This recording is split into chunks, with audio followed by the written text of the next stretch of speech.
جنہوں نے آزادی کی جنگ لڑنے والے مجاہدین کے خلاف آزادی کی تحریک کو ناکام کرنے کے لیے مسلمانوں سے غداری کی، انگریزوں سے وفاداری کی، آج اس انگریزوں سے وفاداری، ان کی مخبری کرنے کے عوض انہیں بڑی بڑی جاگیریں ملی، انعام میں بڑی بڑی جاگیریں ملی، آج وہ ان جاگیروں کے مزے لوٹ رہے ہیں۔ بدقسمتی ہے، ستم ہے، المیہ ہے کہ وہی لوگ جنہوں نے انگریزوں سے وفاداری کی اور مسلمانوں سے غداری کی، آج پاکستان کے کرتا دھرتاؤں کی اکثریت کا تعلق انہی جاگیردار اور وڈیروں سے ہے جنہوں نے انگریزوں کے ساتھ وفاداری کی اور تحریک آزادی کے مجاہدوں کے ساتھ غداری کی۔ اسمبلیوں میں اکثریت، میں یہ نہیں کہہ رہا ہوں کہ سارے اسمبلی اور سینٹ کے ارکان جو ہیں وہ اسی طبقے سے تعلق رکھتے ہیں، لیکن ان کی اکثریت کی اگر ہم تاریخ اٹھا کے دیکھیں تو ان میں ان کے آباء و اجداد کی یہی کہانی ملے گی کہ انہوں نے ہر جگہ انگریزوں کے مفادات کے لیے کام کیا اور اپنے ہی لوگوں کے خلاف کام کیا، ان کے مفادات کے لیے اپنے لوگوں کے خلاف۔ یہ اپنی جاگیروں پر رہنے والوں پر صرف مظالم ہی نہیں کرتے، ان کو غلام ہی نہیں انہوں نے بنایا ہوا ہے، بلکہ ان کی جاگیروں پہ رہنے والے غریب ہاری، کسان، مزدور ان کی خدمت بھی کرتے ہیں، اور جب اقتدار میں پہنچانے، اسمبلیوں کا رکن بنانے کا جب وقت آتا ہے تو یہی لوگ یعنی ان کی جاگیروں پہ رہنے والے یہ ان سے ووٹ بھی لیتے ہیں، صرف ان کی خدمت ہی نہیں لیتے بلکہ ان کے ووٹ بھی لیتے ہیں۔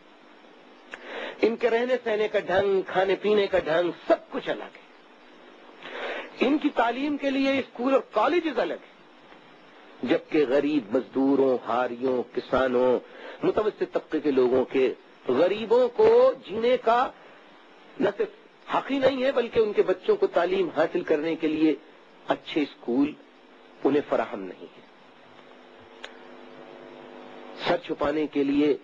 ان کے پاس جگہیں نہیں ہیں، جبکہ ان جاگیرداروں کے بڑے بڑے محل ہیں، ان جاگیرداروں کے جانور، کتوں اور دیگر جانوروں کے رہنے کے لیے اسٹیبلز اور فارمز بنے ہوئے ہیں، اور اگر یہ اقتدار میں پہنچ جائیں تو وزارت عظمیٰ کا جو گھر ہوتا ہے، یعنی وزیر اعظم ہاؤس جسے کہتے ہیں، اس کو اپنی ذاتی ملکیت سمجھنے لگتے ہیں، اور وہاں پہ بھی استبل اور کتوں اور گھوڑوں کے لیے فارمز بنانے اور مکانات بنانے شروع کر دیتے ہیں۔ ملک کی غریب اکثریت کو سر چھپانے کے لیے صحیح مکانات میسر نہیں ہیں، علاج کے لیے اسپتال میسر نہیں ہے۔ دوسری بڑی جو اس ادھوری آزادی ہے، اس ادھوری آزادی میں دوسری بڑی رکاوٹ ہماری ملک کے بعض جرنیل ہیں۔ یہ بڑے افسوس کی بات ہے اور المیہ ہے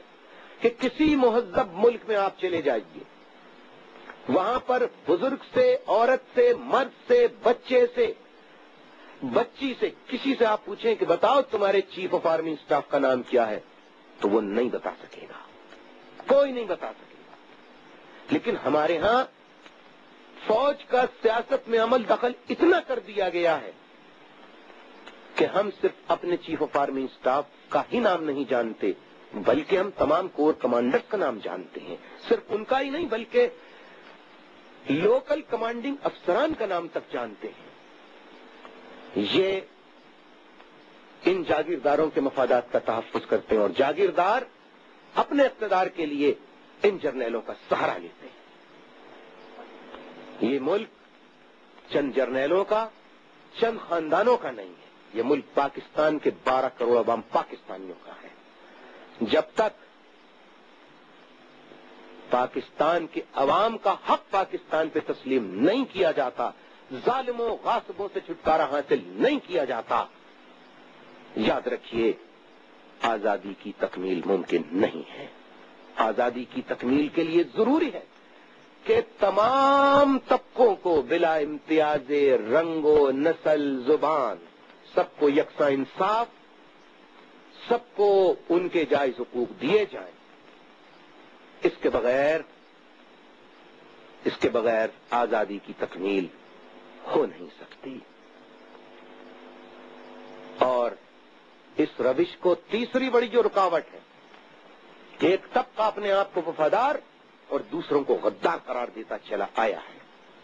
اس روش کے کبھی بھی اچھے نتائج نہیں نکلے۔ اگر اس روش کو ہم نے نہیں بدلا، غداری کے سرٹیفکیٹس جاری کرنے ہم نے بند نہیں کیے، تو یاد رکھیے ہم اپنے ملک کو مزید نقصان تو پہنچا سکتے ہیں، ملک کو مضبوط اور مستحکم نہیں کر سکتے۔ میں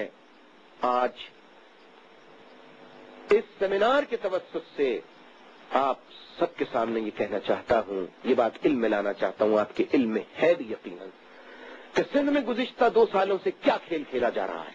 ڈاکوؤں، اغوا برائے تاوان کی وارداتیں کرنے والے مجرموں کی گرفتاری کی آڑ میں جو آپریشن کیا گیا ہے وہ ڈاکوؤں اور چوروں کے خلاف نہیں ہے۔ آج بھی ڈاکے پڑ رہے ہیں،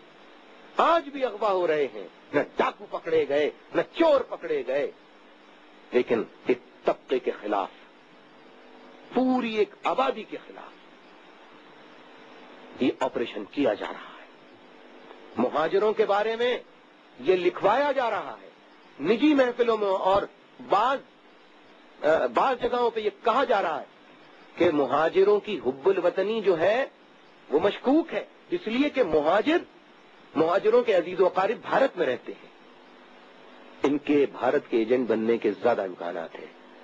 یہ آپ کو سوچیں کہ کن لوگوں کے لیے الزامات لگائے جا رہے ہیں، کن لوگوں کے لیے جنہوں نے پاکستان کی خاطر، پاکستان کے قیام کی خاطر اپنا گھر بار، یادگاریں، سب کچھ قربان کر دیا اس پاکستان کی خاطر۔ آج ان کی حب الوطنی پہ شک کیا جا رہا ہے، ان پر جناپور بنانے کے الزامات لگائے جا رہے ہیں۔ میں آپ سے پوچھتا ہوں کہ اس آپریشن کے دوران ایک فوج کے افسر نے ایم کیو ایم پر یہ الزام لگایا کہ ان کے پاس سے جناپور کے نقشے برآمد ہوئے اور یہ جناپور بنانا چاہتے تھے، جبکہ اس الزام میں کوئی حقیقت نہیں تھی۔ بعد میں یہ الزام فوج والوں نے خود واپس لیا۔ میں یہ سوال پوچھتا ہوں کہ جس نے یہ الزام لگایا اس نے تو میرے ہزاروں نہیں بلکہ لاکھوں کروڑوں پاکستانیوں کے دل میں ایم کیو ایم کے خلاف نفرت پیدا کر دی کہ یہ ثبوت ملے اور فوج کہہ رہی ہے تو سچ کہہ رہی ہے۔ میں یہی بتانا چاہتا ہوں کہ یہ بدقسمتی ہے کہ اگر کوئی فوج کا کرپٹ جرنل ہو،